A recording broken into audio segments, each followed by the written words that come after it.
과거 동시 상장 사례를 보면 두 가지로 구분이 됩니다. 먼저 한쪽으로 수급이 몰리면서 다른 한쪽은 공모가를 하회했어요. 두 번째 사례는 둘 다 수익이 났던 사례인데요. 이번에는 이 케이스와 유사하게 나올 것 같습니다. 그리고 둘 다 수익이 났던 사례를 봤을 때 이런 공통점이 보였습니다.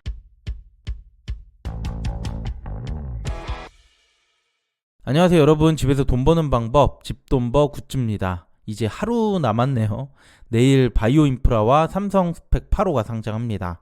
둘 다 수요 예측은 잘 나왔는데 동시 상장이라서 마음이 편치는 않죠. 그래서 상장 전 동시 상장 사례들을 보면서 마지막 점검 해볼게요. 구독과 좋아요 알림 설정은 저에게 큰 힘이 됩니다. 이제 3일절 지나서 3월 2일 목요일 두 곳이 상장합니다. 오늘은 국내장 휴장일이잖아요. 그래서 미국장이 어떻게 마감되는지 참고해 주시고요. 그리고 그 다음날 나노팀이 또 상장을 하죠. 나노팀은 가장 좋은 결과가 나왔기 때문에 이 두 곳의 수급이 다음날까지 이어지긴 어려울 수 있습니다. 네, 두 공모주 리뷰를 해보면 바이오인프라는 수요 예측 결과가 준수하게 나왔고요. 스펙주들의 수요 예측 결과가 최근에 굉장히 부진했었는데 삼성 스펙 8호는 그래도 꽤 높은 결과가 나와 준 겁니다. 그리고 이들의 유통금액은 300억대 400억 정도 수준, 양호한 기업 공모주와 스펙 대장주의 대결이라고 볼 수 있겠네요. 여기에 기관 최종 확약이 나왔는데요. 먼저 바이오인프라는 수요 예측 때 확약이 2.3%에서 최종 9.3%로 꽤 증가했어요. 하지만 워낙 물량이 적다 보니까 최종 유통 물량은 약 150만 주, 비율로 30.9%, 기존과 큰 차이는 없고요. 기존 주주가 절반 이상이라는 점이 특징입니다. 그 다음 삼성 스펙 8호는 수요 예측 때 확약이 4.3%였거든요. 근데 최종 14%, 역시 많이 증가했습니다. 근데 여기는 기관 투자자 물량이 많았던 곳이라서 유통 물량이 꽤 줄었어요. 총 360만 주, 비율로 84%가 됩니다. 그래서 최종 유통 금액을 보면 바이오인프라는 한 10억가량 줄어서 312억이 됐고요. 삼성 스펙 8호는 42억이 줄어서 358억입니다. 비교적 삼성 스펙 8호의 금액이 많이 줄어든 것 같은데요. 이들의 유통 금액은 합계가 670억이거든요. 이전에 제2호가 918억이 나왔었는데 최고가 90% 정도 의외로 높은 수익이 나왔습니다. 제2호보다 훨씬 더 가벼운 물량이기 때문에 유통 금액이 과하다고 할 수는 없을 것 같아요. 한쪽으로 몰리기보다는 수급이 두 쪽 모두에게 분산돼서 둘 다 좋은 수익이 나오기를 바라겠습니다. 자, 그럼 제가 생각하는 예상 수익률 보겠습니다. 바이오인프라 먼저 사례들과 비교해 봤는데요. 유통금액이 300억 이상 되는 최근 상장 사례들입니다. 3기 EV 센즈랩은 거의 400억 수준이었고요. 특히 제2호가 918억으로 가장 많았죠. 근데 상장일 이 둘은 최고가 따상 터치, 종가도 130% 이상 수익률이 났고요. 제2호도 최고가 90%까지 나왔습니다. 그래서 바이오인프라는 이들보다 유통금액도 낮고 수요 예측도 더 우수하기 때문에 더 좋은 수익 충분히 예상이 되긴 합니다. 하지만 그래도 삼성 스펙 8호와 동시 상장이라는 점 역시 부담스럽죠.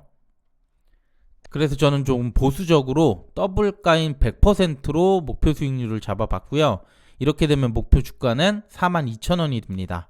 시초가 범위는 마이너스 10%인 18,900원에서부터 최고가 이 더블 사이에서 되고요. 이후 따상은 54,600원까지 형성될 수 있습니다. 그 다음 삼성 스펙 8호는 이전 7호 사례와 최근에 상장한 올해 첫 번째 스펙주죠. 미래에셋비전 스펙 2호와 비교해봤는데요. 7호는 상장일의 시초가가 70%가 넘었고 최고 80%까지 수익률이 나왔어요. 그런데 이후 빠르게 떨어지면서 41%로 마감됐고요. 미래비전 2호는 의외의 수급이 들어왔죠. 최고가 140%까지 나왔는데 2일차를 보니 단발성 수급이긴 했습니다. 그래도 스펙주까지 수급이 들어올 가능성 충분하다고 보고요. 7호까지는 아니더라도 꽤 만족스러운 수익률 예상할 수 있습니다.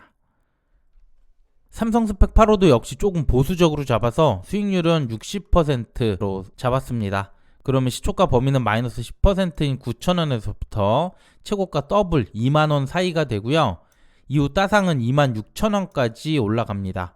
제가 생각한 수익률 플러스 60%는 목표 주가 16,000원입니다.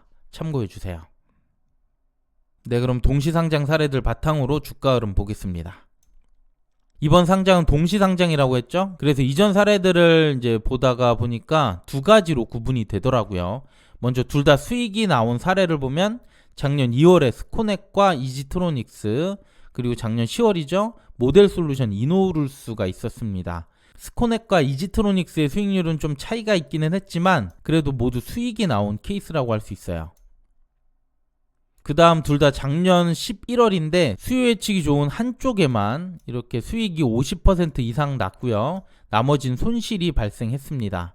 그런데 첫 번째 케이스와는 다르게 둘의 수요 예측 차이가 컸고 이 시기에는 증시도 많이 안 좋아서 수급도 불안했거든요. 그래서 적어도 내일 이런 상황까지는 나오지 않을 것 같아요. 네, 그럼 참고가 될 만한 둘 다 수익이 발생했던 사례, 이들의 주가 흐름을 더 자세히 보겠습니다.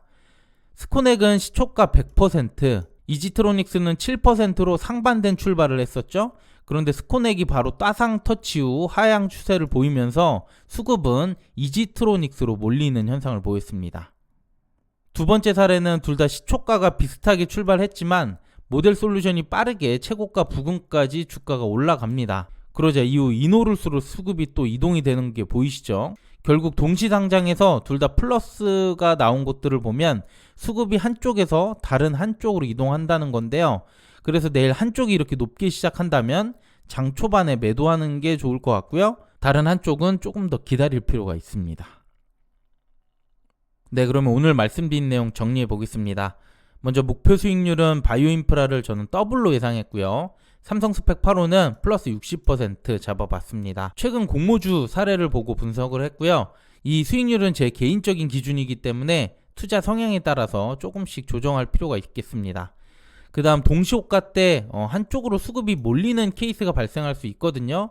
그렇지 않고 이제 정상적으로 둘 다 좋은 수급이 들어와서 목표 주가에 도달하면 좋을 것 같은데 뭐 그렇게 되면 빠르게 매도하면 되겠죠.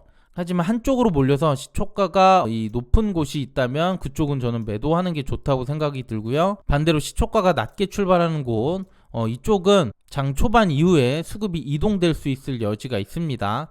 그래서 저는 시초가 대비 플러스 20%까지 좀 유지해보는 게 좋을 거라고 생각이 됩니다. 네, 오늘 내용은 여기까지고요. 앞에서 수급이 이동되는 얘기를 하긴 했는데 이런 상황 따지지 않고 그냥 기분 좋게 둘 다 높은 수익에 잘 마감이 됐으면 좋겠습니다. 네, 오늘 휴일까지 영상 시청해 주시느라 감사드리고요. 여러분 내일 모두 좋은 가격에 매도할 수 있기를 바라겠습니다. 네, 오늘 내용도 괜찮았다면 구독과 좋아요, 알림 설정 부탁드릴게요. 감사합니다. 상장일 주가 흐름은 단순 정보 전달의 목적이 있고요. 이에 따른 투자의 책임은 본인에게 있다는 점 꼭 유의해 주시길 바랍니다.